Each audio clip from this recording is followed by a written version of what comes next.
Hello friends, welcome back 3R classes.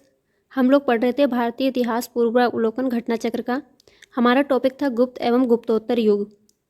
Guys, class शुरू करने से पहले यही कहना चाहेंगे, अगर आप लोगों को क्लास पसंद आए तो प्लीज़ इसको लाइक एंड शेयर करिएगा। चैनल पर नए हो तो प्लीज़ सब्सक्राइब करिएगा, और कुछ लोग वीडियो को बीच में छोड़कर चले जाते हैं तो प्लीज़ इसको पूरा देखिएगा। आइए अपनी क्लास को शुरू करते हैं। आज का हमारा पहला क्वेश्चन है, भारतीय यात्रा में फाहियान ने एक अस्पताल का उल्लेख किया है, ये स्थित था। जो भारतीय यात्रा के दौरान फाहियान ने अस्पताल का उल्लेख किया था, ये स्थित था पाटलिपुत्र में। चीनी यात्री फाहियान गुप्त काल में भारत आया था। उसने उल्लेख किया है कि पाटलिपुत्र नगर के धनिकों ने एक बड़े अस्पताल की स्थापना की थी, जहां निर्धनों को निःशुल्क दवाएं और भोजन उपलब्ध कराया जाता था। यहां देश भर से रोगी इलाज के लिए आते थे। चंद्रगुप्त के 9 रत्नों में से निम्न में से कौन फलित ज्योतिष से संबंधित थे? शपणक जो थे ये फलित ज्योतिष से संबंधित थे। चंद्रगुप्त द्वितीय विक्रमादित्य के कुशल शासन की प्रशंसा चीनी यात्री फाहियान ने भी की है। इनके नवरत्नों की प्रसिद्धि सर्वकालिक रही है। नवरत्नों में सर्वोत्कृष्ट महाकवि कालिदास थे, जबकि शपणक रत्न फलित ज्योतिष थे। कालिदास किसके शासन काल में थे? ये थे चंद्रगुप्त द्वितीय के। इनमें से किसने पहली बार ये व्याख्या की थी कि पृथ्वी के अपनी धुरी पर घूमने के कारण प्रतिदिन सूर्य उदय एवं सूर्यास्त होता है? ये आर्यभट्ट ने कहा था। गाइज, ये आप लोगों के लिए क्लास है। हर एग्जाम में जिसमें भी आपको जीएस या जीके पूछा जाता है उसके लिए बहुत इंपॉर्टेंट है, प्लीज़ इसको पूरा देखिएगा। आर्यभट्ट गुप्त काल के प्रसिद्ध गणितज्ञ थे। इनकी प्रमुख कृति आर्यभट्टी है। इन्होंने गणित के विविध नियमों का प्रतिपादन किया तथा सर्वप्रथम ये खोज की कि पृथ्वी अपनी धुरी के चारों ओर परिभ्रमण करती है। अधोलिखित में कौन गुप्तकालीन स्वर्ण मुद्रा है? इसमें से स्वर्ण मुद्रा है दीनार। गुप्त काल में स्वर्ण मुद्रा को दीनार कहा जाता था। चीनी यात्री फाहियान के अनुसार लोग दैनिक क्रय विक्रय में कौड़ियों का प्रयोग करते थे। गुप्त स्वर्ण मुद्रा को कहा जाता था, क्या कहते थे गुप्त काल में? दीनार कहते थे। देखिए, ये आरओ में पूछा गया सवाल है। ये हमारे रिपीटेड क्वेश्चन ही जो भी हमारे सारे एग्जाम में आए हुए हैं। गुप्तकालीन रजत मुद्राओं को नाम दिया गया था रूपक। गुप्त शासकों के सिक्के उत्तर प्रदेश, बिहार, बंगाल, मध्य प्रदेश, राजस्थान और ओडिशा में पाए गए हैं। सिक्कों का सबसे प्रसिद्ध प्राप्ति स्तर राजस्थान का भरतपुर बयाना है। इनके द्वारा जारी किए गए चांदी के सिक्के रूपक कहलाते थे तथा स्वर्ण मुद्राओं को दीनार कहा जाता था। निम्नलिखित में से किस गुप्त शासक ने सर्वप्रथम सिक्के जारी किए हैं? चंद्रगुप्त प्रथम ने। गुप्त शासकों में चंद्रगुप्त प्रथम द्वारा सर्वप्रथम सिक्के जारी किए गए। चंद्रगुप्त प्रथम के पूर्व के शासकों श्रीगुप्त एवं घटोत्कच द्वारा सिक्के जारी करने का कोई साक्ष्य उपलब्ध नहीं है। समुद्रगुप्त द्वारा भी कई प्रकार के सिक्के जारी किए गए थे, परंतु इनका काल चंद्रगुप्त के प्रथम के बाद का है।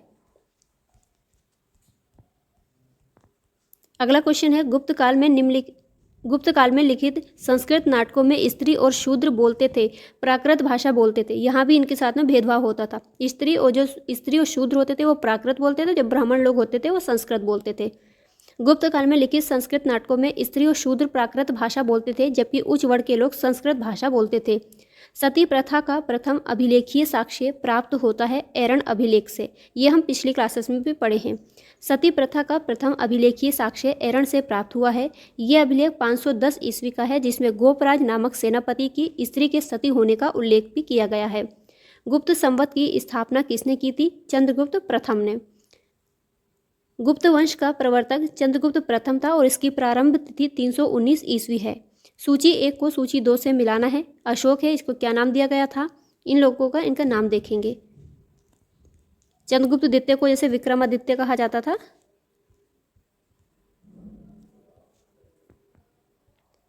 अशोक था, अशोक का जो नाम था वो प्रियदर्शन के नाम से जाना जाता था, यानी इसको देखने में जो प्रिय होता है उसको कहा जाता था। समुद्रगुप्त का नाम था परक्रमांक। चंद्रगुप्त द्वितीय को विक्रमादित्य के नाम से जाना जाता था और स्कंदगुप्त को क्रमादित्य के नाम से भी जाना जाता था। अशोक और चंद्रगुप्त द्वितीय का ये काफ़ी बार पूछा गया क्वेश्चन है। नगरों का क्रमिक पतन किस काल की एक महत्वपूर्ण विशेषता थी? गुप्त काल की।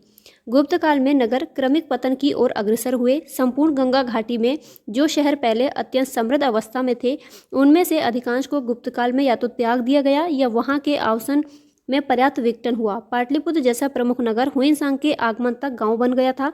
मथुरा जैसा प्रमुख नगर एवं कुम्भलहार, सोनपुर, सोहगोरा और उत्तर प्रदेश में गंगा घाटी के अनेक महत्वपूर्ण केंद्र इस काल में हिरास के ही प्रमाण प्रस्तुत करते हैं। किस शासक वंश ने मंदिरों एवं ब्राह्मणों को सबसे अधिक ग्राम अनुदान में दिया था? गुप्त वंश में। गुप्त वंश के शासकों ने मंदिरों एवं ब्राह्मणों को सबसे अधिक ग्राम अनुदान में दिए थे। गुप्त लेखों में जिन भूमिदानों का उल्लेख किया गया है उससे ये स्पष्ट है कि भूमिदान के साथ साथ गांव की भूमि से उत्पन्न होने वाली आय भी ग्रहिता को सौंप दी जाती थी। प्राचीन भारत में किस वंश का शासन स्वर्ण युग कहा जाता है? गुप्त वंश का जो शासनकाल था वो स्वर्ण युग कहा जाता है। गुप्त काल को इतिहासकारों ने भारत का स्वर्ण युग कहा है। इस काल को क्लासिक युग या भारत का पेरिक्लीन युग भी कहा जाता है। अपनी जिन विशेषताओं के कारण गुप्त काल को स्वर्ण काल कहा जाता है वे इस प्रकार हैं: महान सम्राटों का काल, श्रेष्ठ शासन, आर्थिक समृद्धि, धार्मिक सहिष्णुता का काल, भारतीय संस्कृति के प्रचार का काल, साहित्य, विज्ञान एवं कला के उत्कर्ष का काल। निम्न में से किस काल में स्त्रियों की पुरुषों से बराबरी थी? ये इनमें से कोई भी ऐसा काल नहीं था जिसमें स्त्रियों और पुरुषों को बराबर समझा जाता था। हमेशा ही स्त्रियों को पुरुषों से कम समझा जाता था और आज भी वही हालत है, भले हम लोग कितनी बड़ी बड़ी बातें कर लें। ऋग्वैदिक काल को छोड़कर प्राचीन भारतीय इतिहास में स्त्रियों की स्थिति कभी अच्छी नहीं थी। गुप्त, मौर्य और चोल काल में भी स्त्रियों की स्थिति से संबंधित कुछ सीमित प्रसंगों को छोड़कर उनकी दयनीय स्थिति का ही साक्ष्य मिलता है। अतः स्त्रियों की पुरुषों से बराबरी किसी काल में नहीं मानी जा सकती है। गुप्त युग में भूमि राजस्व की दर क्या थी? ये अपनी उपज का छठा भाग ही थी। गुप्त काल में जो लोग राजकीय भूमि पर कृषि करते थे उन्हें अपनी उपज का एक भाग राजा को कर के रूप में देना पड़ता था, जो सामान्यतः षष्ठांश होता था, मतलब उसका छठा भाग होता था। गुप्त अभिलेखों में भूमि कर को उद्रंग तथा भाग कर कहा गया है। धर्मशास्त्रों में भू राजस्व की दर क्या है? 1/6 है। प्रायः सभी धर्मशास्त्रों में भू राजस्व की दर 1/6 यानी उपज का छठा भाग थी। हिंदू विधि द्वारा मान्य कर कितना था? उपज का छठा भाग था। किस प्रकार की भूमि को अपरहत कहा जाता है? जो बिना जोती हुई भूमि होती थी, जंगली भूमि, उसको अपरहत कहा जाता था। वे भूमि जिसे जोता न गया हो उसे अपरहत भूमि कहा जाता था। ये गुप्तकालीन राजस्व व्यवस्था का एक पद या एक टर्म है। गाइस, आज की क्लास में इतना ही है। कल को इससे आगे के क्वेश्चंस को हम लोग देखेंगे। तब तक के लिए अपना ख्याल रखिए, पढ़ते रहिए, कामयाबी ज़रूर मिलेगी। बिल्कुल डरना नहीं है, ईजिली अपनी पढ़ाई को कंटिन्यू करना है और रिवीजन बार बार करते जाना है। मिलेंगे अगली क्लास में, तब तक के लिए बाय।